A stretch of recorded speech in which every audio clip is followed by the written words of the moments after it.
اللهم صل على سيدنا محمد وعلى آل سيدنا محمد. أعوذ بالله من الشيطان الرجيم. بسم الله الرحمن الرحيم. الحمد لله رب العالمين، والصلاة والسلام على سيد المرسلين وعلى آله وصحبه أجمعين. رب اشرح لي صدري ويسر لي أمري واحلل عقدة من لساني يفقه قولي. سبحانك لا علم لنا إلا ما علمتنا إنك أنت العليم الحكيم. ولا حول ولا قوة إلا بالله العلي العظيم. Kitab Minhajul Abidin, muka surat 13, baris yang ketiga daripada bawah. Muka surat 13, baris yang ketiga daripada bawah. Qala al-muallifu rahimahullahu ta'ala wa nafa'ana bi'ulumihi amin. Dan di atas jumlahnya,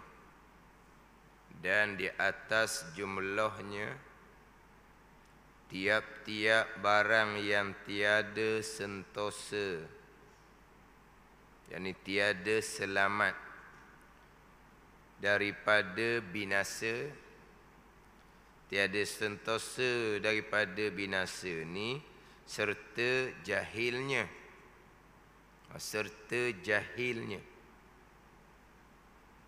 dalam hak Jawi itu serta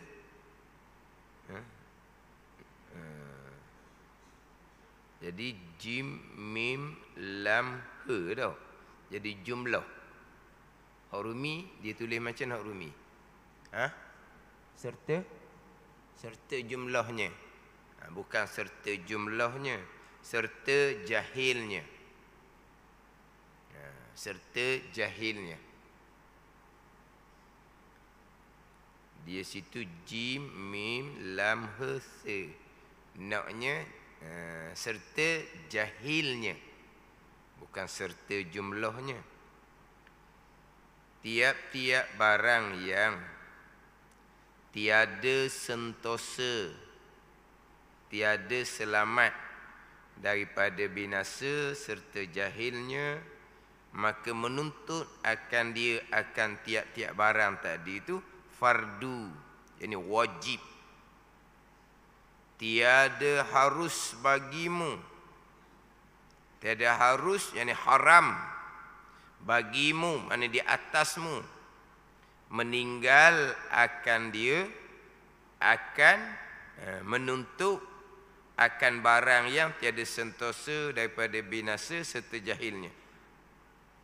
Meninggal akan dia meninggal akan dia akan barang yang tiada sentosa, yakni meninggal akan menuntut akan barang yang tiada sentosa daripada binasa serta jahilnya. Maka inilah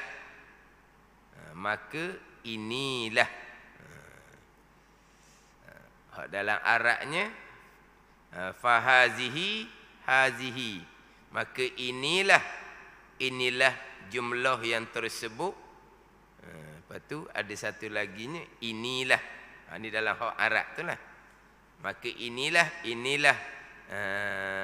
jumlah perhimpunan yang tersebut. Inilah yakninya sampai kepada matlamat dalam pembicaraan ilmu tauhid hak qadar fardu ain. Wabillahi taufik. Dan di atas jumlahnya, wa alal jumlati, dan di atas jumlahnya, maknanya Imam Ghazali berkata atas jalan ijmal. Dan di atas jumlahnya dengan makna aku berkata, Imam Ghazali, atas jalan ijman, atas jalan atas jalan ringkas, ataupun kita panggil atas jalan rumusan ataupun kesimpulan lah. Jumlah ni secara ijmal, secara capu keluarlah dia punya jumlah dia secara ringkas dia. Sebab terdahulu panjang berkaitan dengan qadar, sakatan fardu ain daripada ilmu tauhid. Qadar, sakatan fardu ain daripada ilmu tauhid, mengetahui engkau, mengenal engkau bahawasanya bagimu Tuhan yang esa, yang mengetahui, yang kuasa, panjang. Kemudian Tuhan yang bersifat dengan sifat kesempurnaan, Tuhan yang maha suci daripada sifat-sifat yang baharu, Tuhan yang Tuhan yang maha suci daripada sifat-sifat yang baharu. Kemudian pergi pula kepada hak fardu ain ilmu tauhidnya adalah mengetahui akan bahawa Nabi Muhammad sallallahu alaihi wasallam hamba Allah, utusan Allah yang benar. Kemudian wajib fardu ain juga mengetahui akan barang yang dibawa datang oleh Nabi sallallahu alaihi wasallam daripada pembicaraan malaikat, kitab, pembicaraan hari akhirah. Itu semua adalah fardu ain. Maknanya secara ringkas fardu ain ilmu tauhid adalah untuk mengesahkan keenam rukun iman. Beriman dengan Allah, Allah yang bersifat dengan sifat kesempurnaan, Allah yang maha Allah yang esa, Allah yang maha kuasa, sifat 20. Hak sifat 20 tu mengetahui dan berpegang atas jalan tafsil, atas jalan perinci. Bukan hafal-hafal sifat 20. Bukan rekah-rekah sifat 20. Ini saya ingat semua ni ilmu tauhid. Haram belajar ilmu tauhid dengan guru yang tidak berguru dan guru yang tidak mahir. Itu jelas dalam kitab Bidayatul Hidayah karangan Syekh Muhammad Zain, guru pada Syekh Daud Al-Fatani. Syekh Muhammad Zain guru kepada Syekh Abdul Samad Al-Falimbani. Dalam kitab Bidayatul Hidayah, dalam kitab Aqidatun Najin pun sama didatangkan. Haram belajar ilmu usuluddin dengan guru yang tidak berguru, hanya pandai-pandai membaca sendiri. Dan haram belajar ilmu usuluddin dengan guru yang tidak mahir. Akhirnya bicara sifat 20. Tapi sifat 20 ni rekah-rekah cukup dah. Hafal-hafal cukup dah. Maknanya hak tu di awal tu salah sangat dah. Hak sifat 20 tu kena tafsil molek. Atas jalan tafsil, atas jalan rekah-rekah, atas jalan kasar-kasar, Allah bersifat dengan sifat kesempurnaan yang tidak terhingga banyaknya. Itu mengetahui dan berpegang atas jalan rekah-rekah, atas jalan kasar-kasar, atas jalan ijmal dia panggil. Jadi untuk mengesahkan beriman dengan Allah ni kena kemah molek. Beriman dengan Allah dan Rasul satu laginya kena kemah molek aqaidul iman yang 50. Itu fardu ain tu. Pergi pada sifat sidik, amanah, tabligh, fatanah sama juga. Bukan hanya rekah-rekah, kena perici. Sifat sidik para-para rasul, sifat amanah para-para rasul, yang mana rasul sama sekali tidak melakukan perkara yang terlarang. Jadi macam mana pula dengan kisah Nabi Adam alaihissalam makan buah khuldi? Itu perkara yang terlarang. Kita berpegang Nabi Rasul ni amanah, sama sekali tidak melakukan perkara yang terlarang. Macam mana dengan Nabi Adam alaihissalam makan buah khuldi? Nak hurakut jalan mana? Kena perici molek lah. Ada ni. Sama juga dengan Rasul benar. Rasul benar. Tapi macam mana dengan Nabi Ibrahim alaihissalam? Nabi Ibrahim alaihissalam kita maklum, dia memecahkan berhala-berhala. Mana letak kapak di berhala yang besar. Dia ditanya oleh puak-puak kafir, siapa yang pukul berhala? Nabi Ibrahim jawab macam mana? Bal fa'alahu kabiruhum fas'aluh. Hok buat tu hok berhala besar lah. Kapak duk tangan dia, tanya besar tu lah. Sidik seumpama tu. Nabi Ibrahim yang pecah kan. Tiba-tiba Nabi Ibrahim kata, hok besar tu lah. Sebab apa? Kapak duk tangan dia kan. Berhala besar tu lah. Nak urah kot mana tu? Sebab apa? Sebab kita wajib berpegang Nabi Rasul sidik. Sama sekali tidak dusta. Sidik ni yang dicerita dengan yang berlaku sama. Dusta ni apa yang dicerita dengan apa yang berlaku bersalahan. Tu nak hurah macam mana? Kena perici molek pembicaraan sifat Rasul. Bukan hanya rekah-rekah.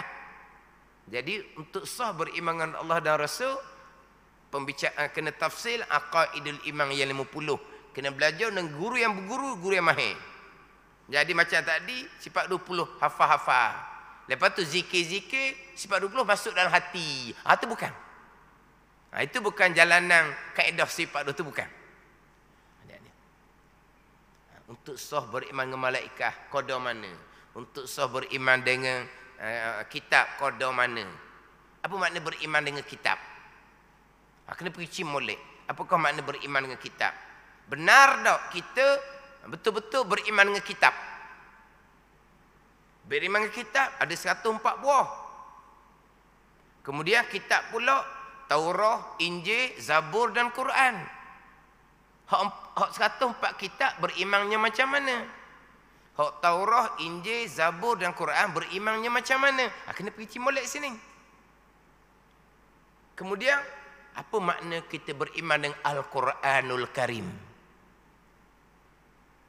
Kita wajib imani dengan Al-Quranul Karim. Apa makna?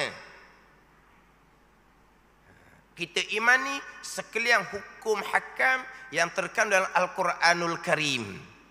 Perkara gaib kita imani. Hukum hakam dalam Al-Quran kita imani. Dalam bab ibadah, dalam bab muamalah, dalam bab munakahat, dalam bab janayat kita imani. Untuk sah rukun iman yang ketiga. Sehingga kan hanya satu ayat. Sehingga kan hanya satu huruf. Kita tidak imani, maka tidak sah iman kita dengan kitab. Kafir di sisi Allah Subhanahu wa taala. Satu huruf saja. Qaf.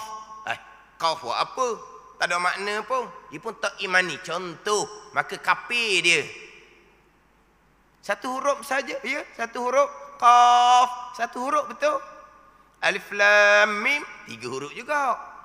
Ini satu huruf saja. Satu huruf pun kalau tidak imani, maka tidak sah iman, kafir, kekal neraka selama-lamanya. Macam mana beberapa huruf, beberapa ayat Al-Quran yang menceritakan hukum bab janayat, bab hudud hukum Al-Quran, bab qisas hukum Al-Quran. Imani ataupun tidak?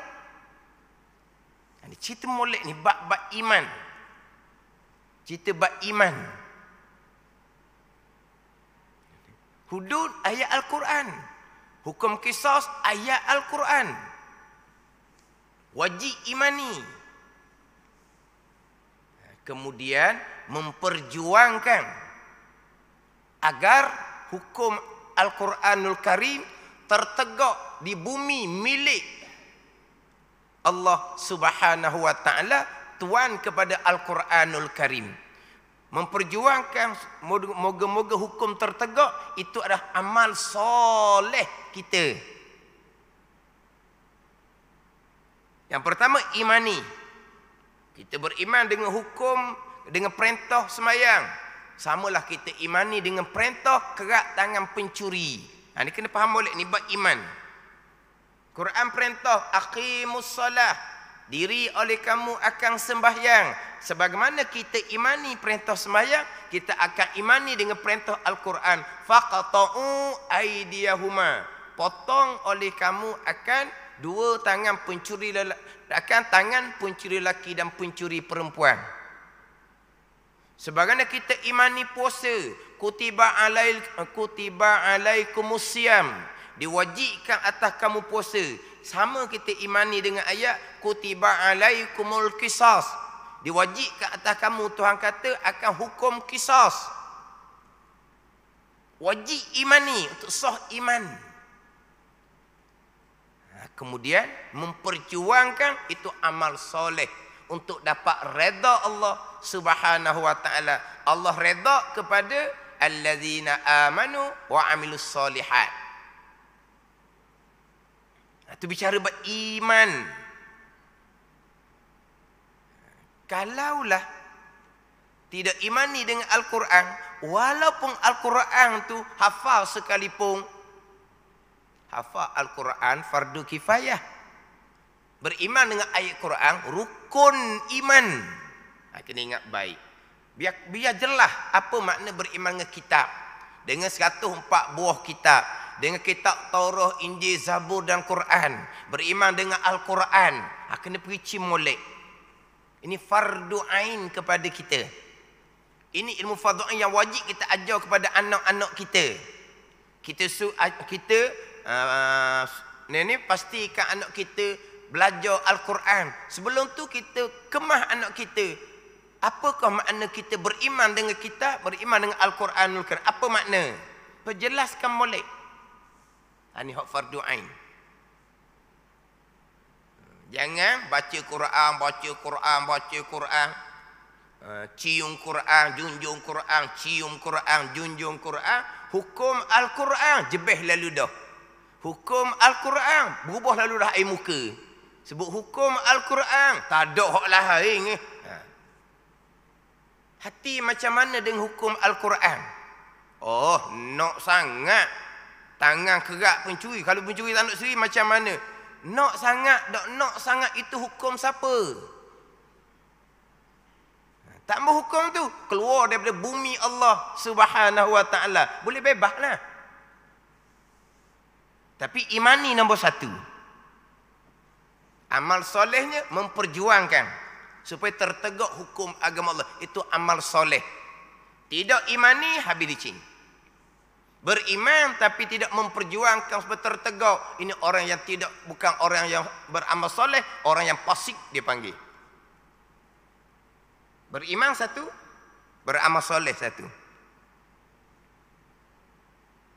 Kalau ibadat amal soleh kita semayang, amal soleh kita puasa, amal soleh kita bayar zakat, amal soleh kita mengerjakan haji bagi mereka yang berkemampuan. Itu amal soleh. Dalam bab muamalah, amal soleh kita pastikan muamalah kita bertepatan dengan hukum agama. Pastikan tidak terbabit dengan riba. Itu amal soleh kita. Amal soleh dalam bab munakahat, dalam kita berkeluarga. Pastikan kita menepati hukum berkeluarga dalam hukum munakahat. Amal soleh dalam hukum janayat, ini berkait dengan satu negara. Bukan individu. Amal solehnya memperjuangkan. Siapa yang memperjuangkan? Geruk mana? Kumpulan mana? Puak mana? Geruk mana? Kumpulan mana? Puak mana? Geruk, kumpulan, puak yang beriman. Yang wajib memperjuangkan. Geruk, puak, kumpulan yang beriman. Wajib memperjuangkan. Ini bukan atas mana-mana grup, mana-mana kumpulan, tidak. Kewajipan atas orang yang beriman memperjuangkan. Itu amal soleh.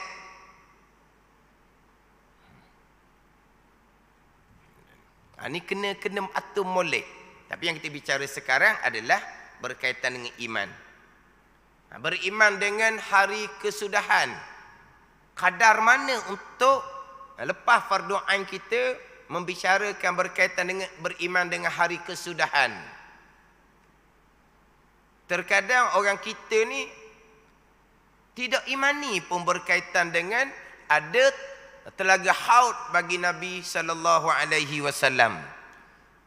Kausar dalam syurga Allah Subhanahu wa taala. Ini telaga haud Nabi sallallahu alaihi wasallam, bukan dalam syurga.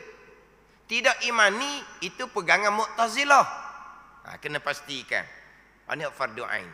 Kemudian hak rukun iman yang keenam.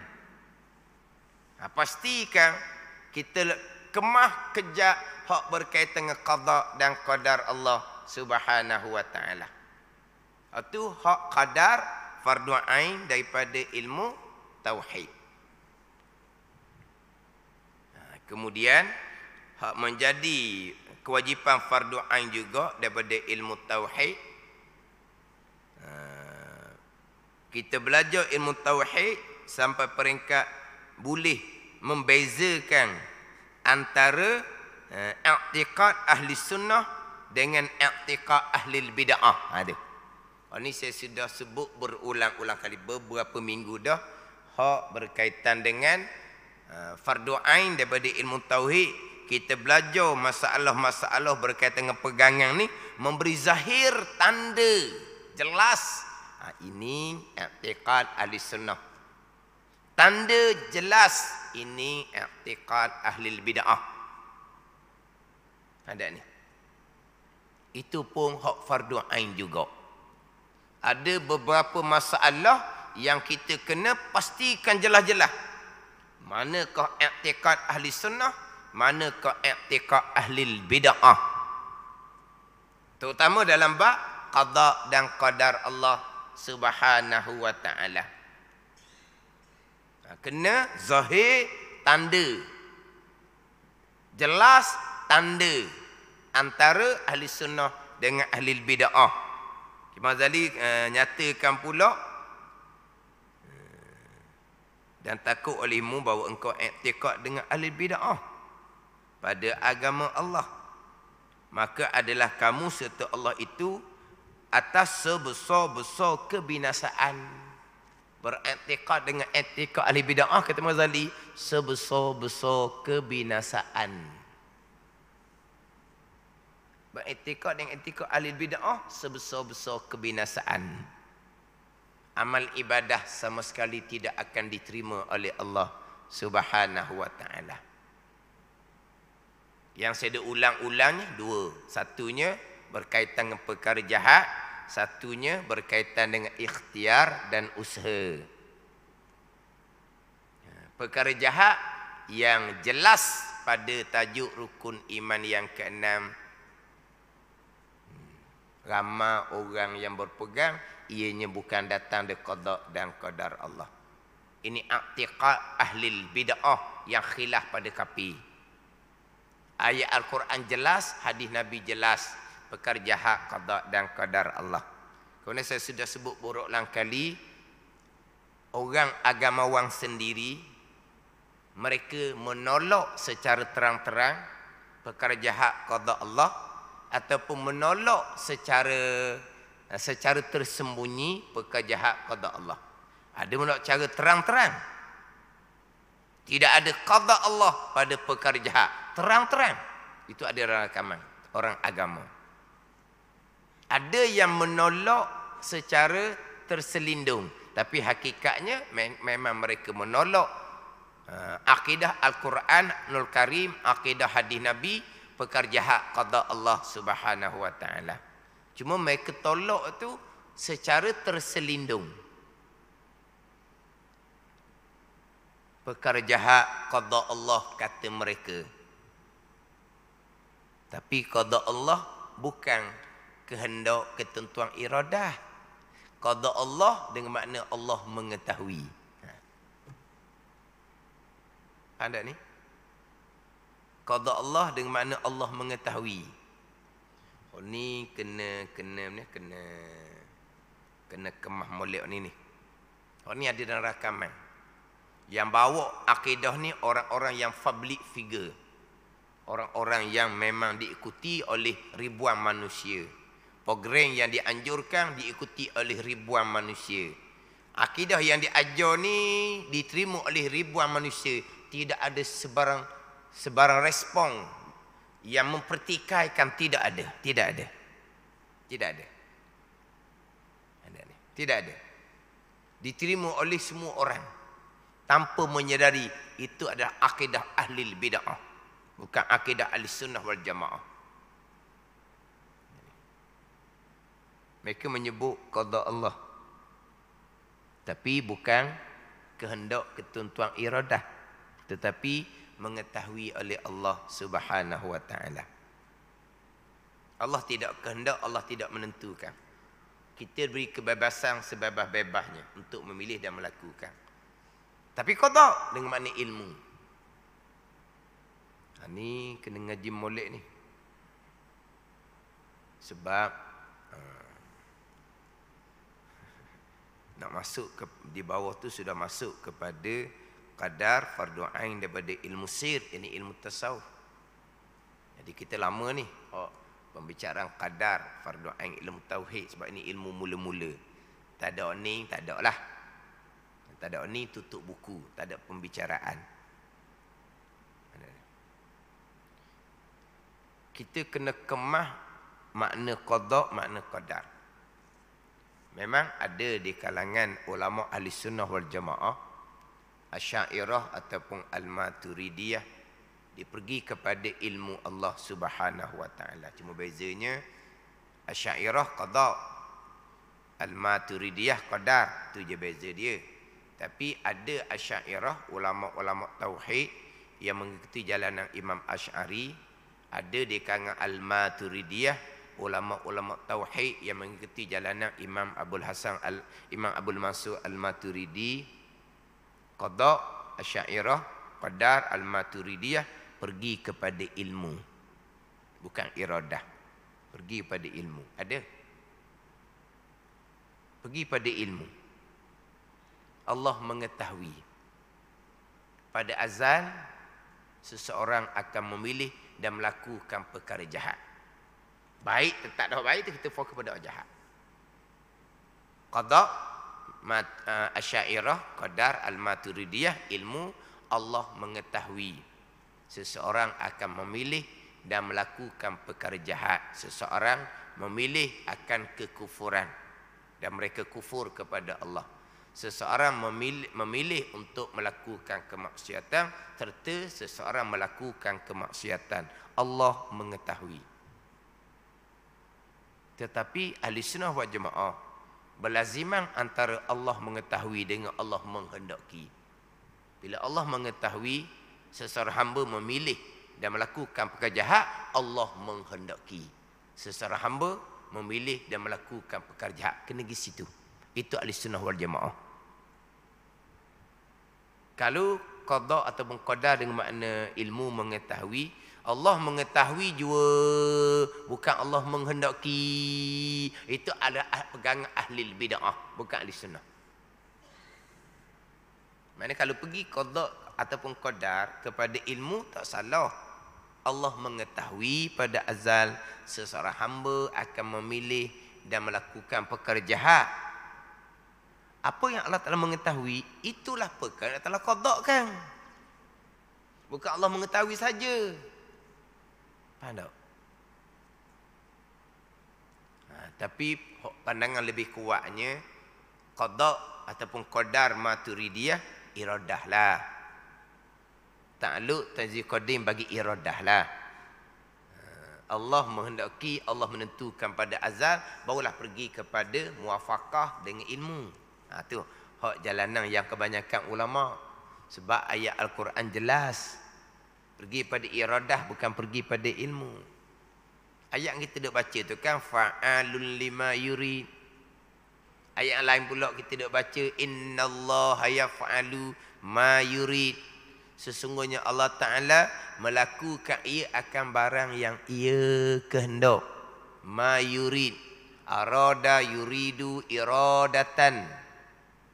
Sesungguhnya Allah Ta'ala melakukan ia akan barang yang ia kehendak, bukan yang ia tahu. Tapi barang yang ia kehendak, ia tahu. Gitu. Ada ni, iradah, bukan ilmu. Innama amruhu iza arada syai'an an yakula lahu kun fayakun. Ini saya baca semua ayat ni.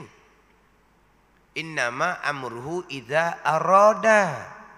Sesungguhnya pekerjaan Allah apabila telah menghendaki oleh Allah. Bukan Allah mengetahui, Allah menghendaki. Tapi apa yang Allah telah menghendaki pada azal, Allah mengetahui pada azal. Bagi pada ilmu. Maknanya kalaulah qada Asy'ariyah, qadar al-Maturidiyah pergi pada ilmu sekalipun, dia berlaziman dengan iradah. Tapi kalau ilmu semata-mata Allah tidak kehendak, ini ahlil bid'ah. Ini banyak dalam kamang seumpama ni. Allah tidak menghendaki. Sehingga kan bukan perkara jahat, perkara baik pun Allah hanya mengetahui dan melihat. Allah tidak menghendaki, Allah tidak menentukan, Allah tidak menetapkan, Allah tidak memutuskan pada azal. Allah hanya mengetahui, Allah hanya melihat. Hamba memilih dan melakukan perkara baik dan perkara jahat. Hak ning ni lebih sesat daripada Mu'tazilah, ahli bid'ah yang masyhur, yang hanya menafikan qada Allah pada perkara jahat, tidak menafikan pada perkara baik. Hak ni dak ni. Tapi dia guna nama qada, tapi bukan iradah. Allah hanya mengetahui. Tidak ada kehendak Allah. Qada kehendak Allah, iradah. Ketentuan Allah iradah, buat langit, buat bumi sahaja. Buat siang, buat malam sahaja. Lahirkan manusia, matikan manusia sahaja. Itu qada iradah. Selain daripada itu dalam kehidupan kita, tidak ada qada iradah. Hanya qada ilmu dia kata. Allah hanya mengetahui. Allah tidak menghendaki, tidak menentukan. Ingat molek ni. Ini bukan sebarang-sebarang orang bawa akidah ahli bid'ah yang seumpama ni. Kemah molek untuk diri kita, untuk keluarga kita. Yang mana akidah yang jelas terpesong ni tidak menjadi isu pun. Senyap begitu saja. Diikuti begitu saja. Lepas tu saya sentiasa ulang-ulang. Ada pula, ini sama juga ni. Sama mana pun mereka menolak qada Allah, tapi secara terselindung. Allah mengqadakkan, betul. Dengan makna Allah kehendak, betul. Iradah. Iradah terjemah kehendak. Tapi Allah tidak menentukan, Allah kehendak saja. Oh pula dah. Ni. Pandai ni. Qada, kehendak, iradah. Tapi Allah tidak menentukan. Allah tidak menetapkan. Kita bebas nak pergi masjid boleh, nak pergi tempat joget boleh. Tak terikat, bebas nak pergi masjid, nak pergi tempat joget. Allah tidak menentukan. Allah tidak menetap, memutuskan. Allah hanya menghendaki. Ada pula sen tu. Ada pula Allah qada, Allah menghendaki, Allah menentukan, tapi Allah tak menetap. Kita bebas. Pula dah.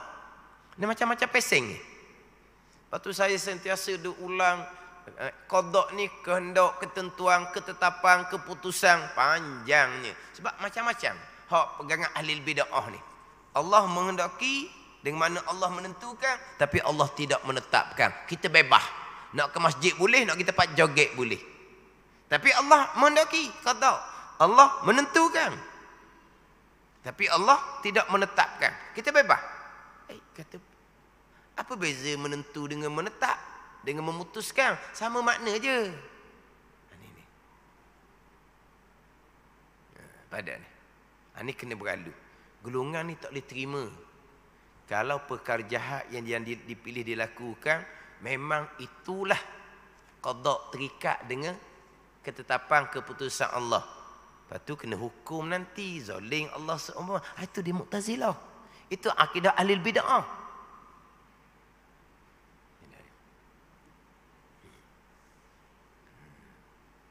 Kita tengoklah macam mana ilmu yang kita ada. Kita boleh membezakan ataupun tidak. Tak kira siapalah seseorang. Kalau mari seseorang yang baru-baru yang belum dikenali, kita dengar, kemah dibicara ni bab qada. Mana kita boleh membezakan. Walaupun mula-mula kita dengar tu, tak kenal lagi ni. Orang baru. Umur pun muda laginya. Dia kedok ni mari-mari nak ngajar tauhid ni. Kalau ngajar fiqh yang sikit. Tapi bukan ngajar fiqh ni boleh buat mudah-mudah tanpa berguru. Orang yang nak mengajar bukan hanya membaca sendiri. Tapi kalau ilmu tauhid ni kena mahir. Tapi ni kira orang baru, ustaz baru, umur pula muda lagi, dia pun bicara. Kemah dia bicara. Kita boleh membezakan. Mari siapa sekalipun, kalau dihurang macam tadi, Allah mengetahui, Allah tidak menghendaki. Allah menghendaki tetapi Allah tidak menentukan. Allah menghendaki, Allah menentukan tapi Allah tidak menetap, Allah tidak memutus. Kita bebas nak ke kanan ke kiri, nak ke masjid, nak ke tempat joget. Ini ahli bid'ah, bukan ahli sunnah. Biar siapa dia sekalipun, kita boleh membezakan. Barulah kita ni beres fardu ain dalam ilmu tauhid. Untuk masalah tu lah. Dia ada masalah-masalah lain banyak lagi. Nak membezakan ahli sunnah dengan ahli bid'ah. Hak berkaitan dengan i'tikad, hak ayat-ayat mutasyabihah. Hadis-hadis yang mutasyabih itu. Mana i'tikad ahli sunnah, mana i'tikad ahli bid'ah. Itu pun sama juga tu, boleh membezakan. Sebab ayat-ayat mutasyabihah, ayat hadis-hadis yang mutasyabih yang berpegang dengan i'tikad ahli bid'ah ni bukan sebarang manusia. Bukan agamawan yang sebarang-sebarang. Orang yang ada title tinggi, kelulusan tinggi, pangkat tinggi, nama yang tinggi, nama yang masyhur. Tapi huraian ayat mutasyabihah, hadis mutasyabih jelas bercanggah daripada i'tikad ahli sunnah, yang dipegang dari i'tikad ahli bid'ah. Kena nyata molek. Sebab di satu masalah yang berbeza ni. Lepas tu masalah kata beberapa masalah-masalah yang tertentu yang mana kita kena zahir tanda nyata antara Islam dan ahli bid'ah. Bab qada, bab ayat mutasyabihah. Bab hadis-hadis yang mutasyabih. Kena beralus molek ni.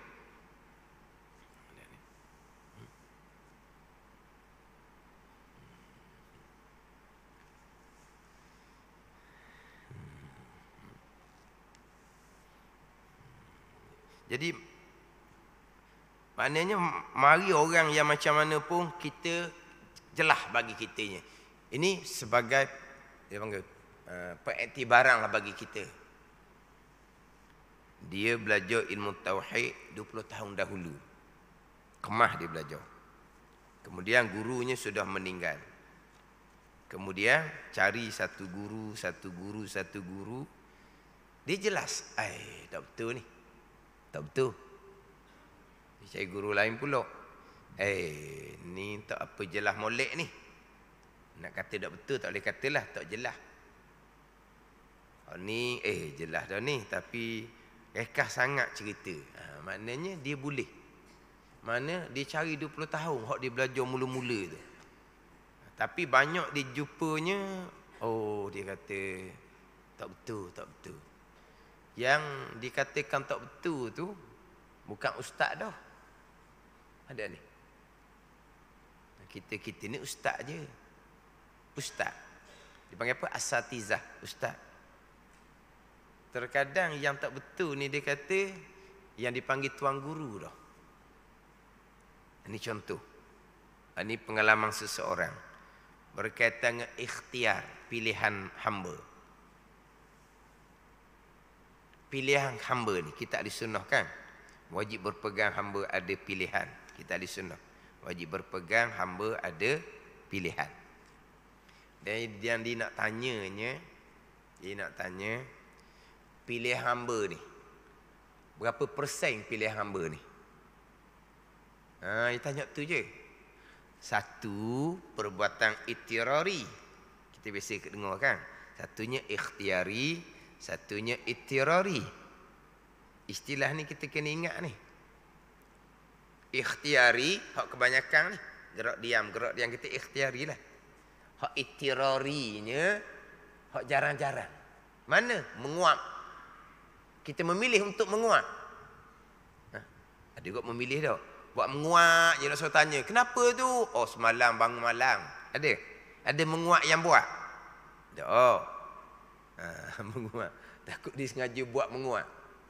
Maknanya menguap dia panggil itirari. Ada tak kita memilih untuk menguap? Tidak. Bukan kita tahan pula. Nak terbuka juga mulut kita pun tutup dengan tangan. Ada ni. Yang pertama apabila nak menguap kita disunatkan tahan mulut kita jangan pada ni. Jangan buka gitu.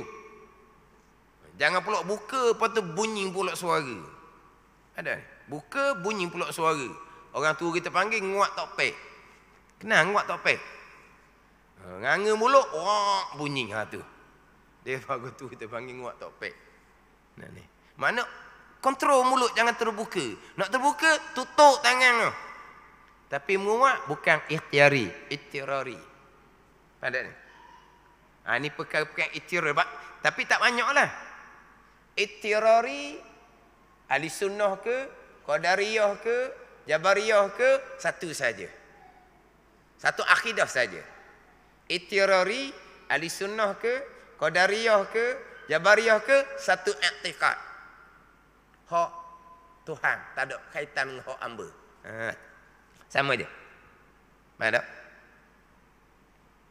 Hak Tuhan, tak ada pilihan hamba. Sebab hamba tidak memilih. Tersepak, hamba tidak memilih. Terjatuh, hamba tidak memilih. Jadi ahli sunnah, qadariyah, jabariyah, satu i'tiqad, perkara ittirari, mutlak hak Allah Ta'ala 100%. Tak ada hak hamba. Maka hamba tidak dicatatkan kesalahan. Hamba tersepak, pecah kaki, tak ada salah, tak ada dosa. Hamba terjatuh, patah, tak ada berdosa. Kalau hamba ni mengamuk, gerang, dia pergi sepak. Ni panasan, dia pun sepak. Pecah kaki, haram kerana mencederakan diri. Dia memilih untuk sepak.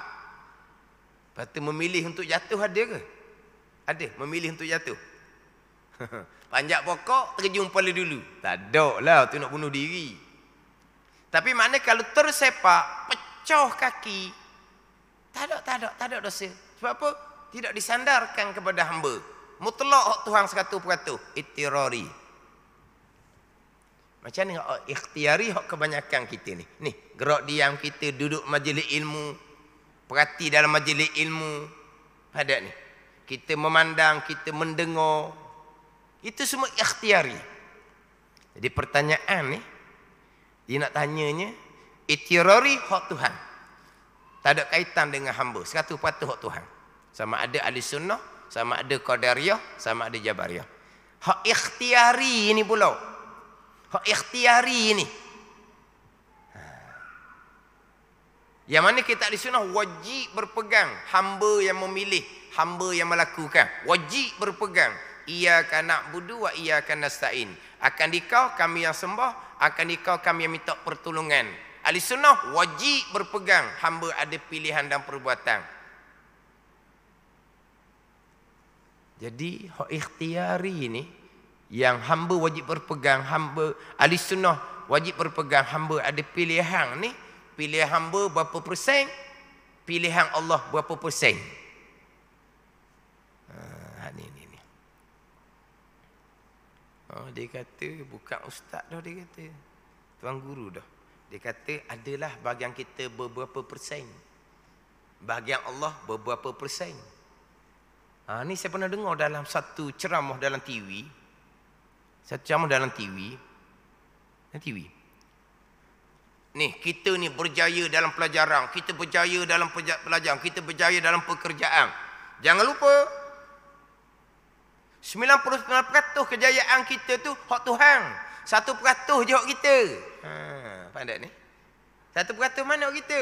Kita berjaya dalam pelajaran kerana kita bersungguh. Berjaya. 1% hak kita. Tapi ingat baik, 99% hak qada. Jangan lupa hak 99% tu. Kita hanya 1% saja. Tu sebut persen, sebut peratus. 1% saja hak kita. Kita berjaya dalam pekerjaan. 90% qada. Itu rezeki daripada qada Allah. Hak kita bersungguh dalam pekerjaan, 1% je hak kita.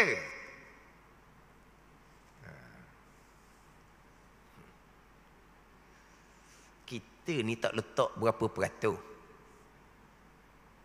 Kita berpegang, hamba ada pilihan. Pilihan hamba lah. Tak ada 1%-nya. Pilihan hamba. Itu kita berpegang. Pada zahir. Pilihan hamba. Tak ada 1%, 2%-nya. Pilihan hamba. Pada zahir. Hakikinya qada qadar. Jadi pada zahirnya 100% hak hamba, pada batin hakiki sebenar-benarnya 100% qada qadar, sama dengan perbuatan ittirari. Itu je. Pada ni. Tapi tak sebutlah gitu, cuma kita sebut wajib berpegang hamba ada pilihan. Tu. Dan hamba ada usaha perbuatan. Kalau kata kat 100% lah hak hamba. Hamba kan memilih. Hamba memilih. Bebas kan? Tak ada terikat. Tapi hakikinya yang hamba memilih pada zahir tadi, hakiki batinnya qada dan qadar Allah. Jadi balik pada hakiki 100% lah qada qadar. Bukan 99%. Itu usaha, itulah qada qadar hak Tuhan. Lepas tu hakiki hak hamba 0%, tak ada. Sebesar zarah pun tidak ada melainkan qada qadar. Tu hakiki. Ni dia tanya ni lah. Sebenar-benar hakikinya pilihan kita ni berapa peratus? Dia kata ada beberapa peratus. Pada zahir kita berpegang hamba yang memilih sendiri, hamba yang berusaha sendiri pada zahir. Kalau nak kata kat 1% lah. Tapi pada batin hakiki itulah qada dan qadar. 100% qada qadar Allah. Hak hamba sebesar zarah pun tidak ada melainkan qada dan qadar. Mana hak hamba 0%. Tak ada 1%-nya. Tak ada. Hak hamba nak katalah 0.00000001 hujung. Tak ada. Hak hamba 0.0000 su sampai ke kosong. Tak ada. Sebesar zarah pun tidak ada melainkan qada dan qadar. Itu batin hakiki. Balik pada rukun iman yang ke-6, sekalian qada dan qadar. Tapi kita wajib berpegang hamba ada pilihan dan perbuatan. Ayat Al-Quran banyak menyandarkan pada hamba. Tapi mana pada zahir kita berpegang hamba ada pilihan. Mana bukan 1% lah, 100% lah.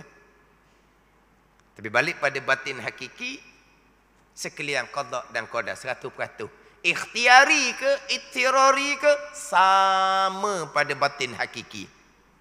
Sebab apa? Perbuatan ikhtiari itu, gerak diam kita ni, hakikinya ittirari. Hak Tuhan belaka.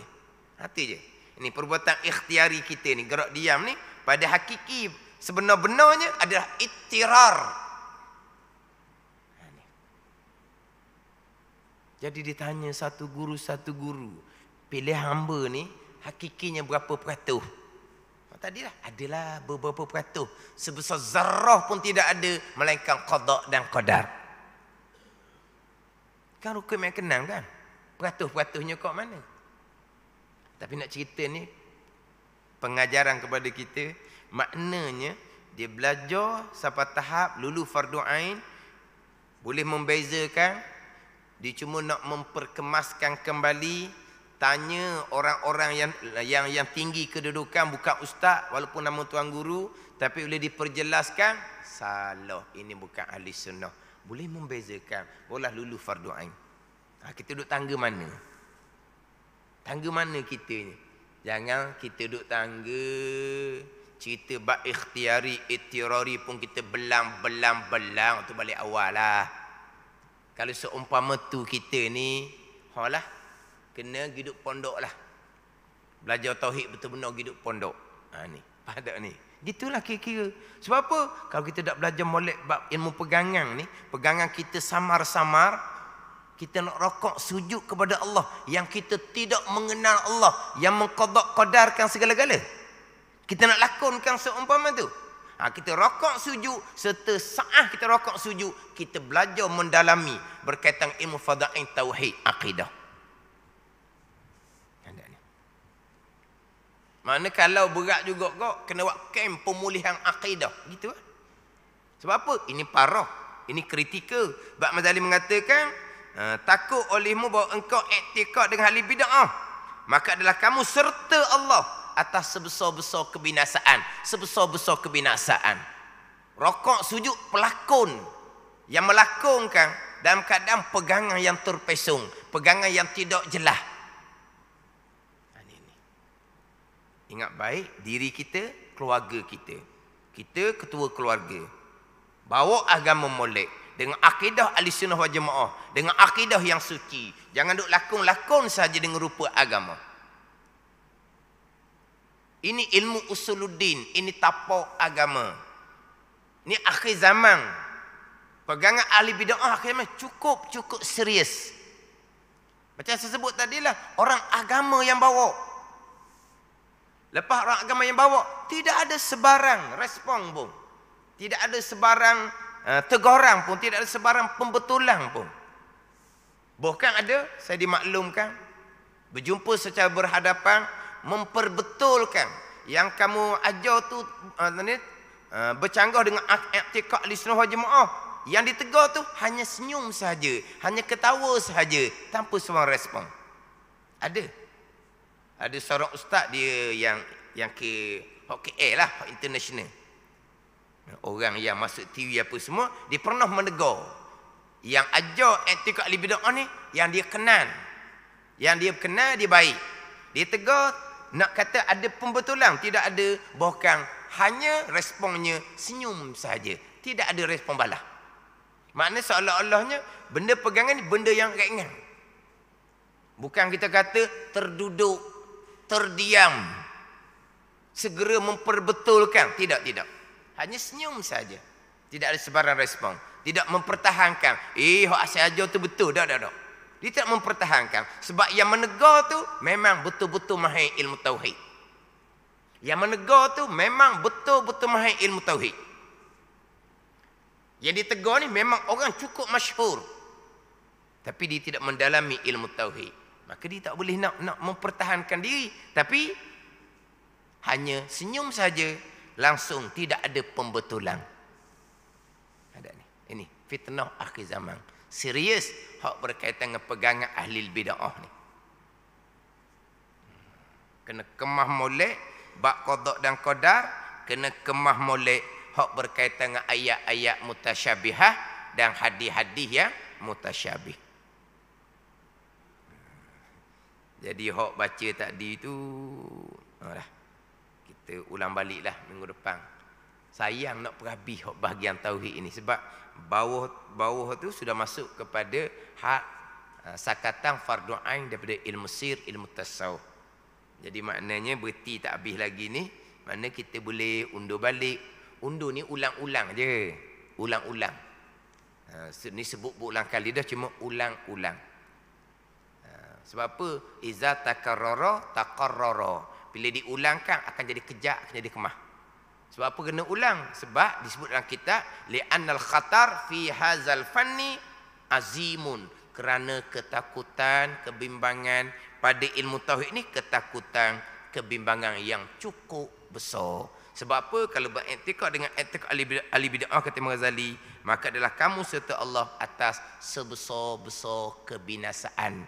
Akhirah tidak ada bahagian. Kalau mati dalam i'tiqad yang i'tiqad ahli bid'ah, semai puasa sama sekali tidak akan diterima oleh Allah Subhanahu wa taala. Dan di atas jumlahnya tiap-tiap barang yang tiada sentosa pada binasa serta jahilnya, maka menuntut akan dia fardu, tiada harus bagimu meninggal akan dia. Wallahu a'lam. Bismillahirrahmanirrahim. Alhamdulillahirabbil alamin. Wassalatu wassalamu ala sayyidil mursalin wa ala alihi washabbihi ajma'in. Allahumma iftah alaina futuhal arifin. Allahumma allimna ilma akdamin wa fahimna famas sabiqin warzuqna ruqat talibin. Allahumma zidna ilman wa alhiqna bis salihin. Wa sallallahu ala sayyidina Muhammad wa ala alihi wa sahbihi wa sallam. Walhamdulillahi rabbil alamin.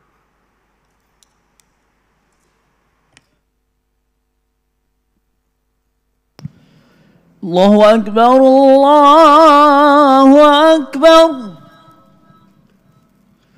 Allahu akbar, Allah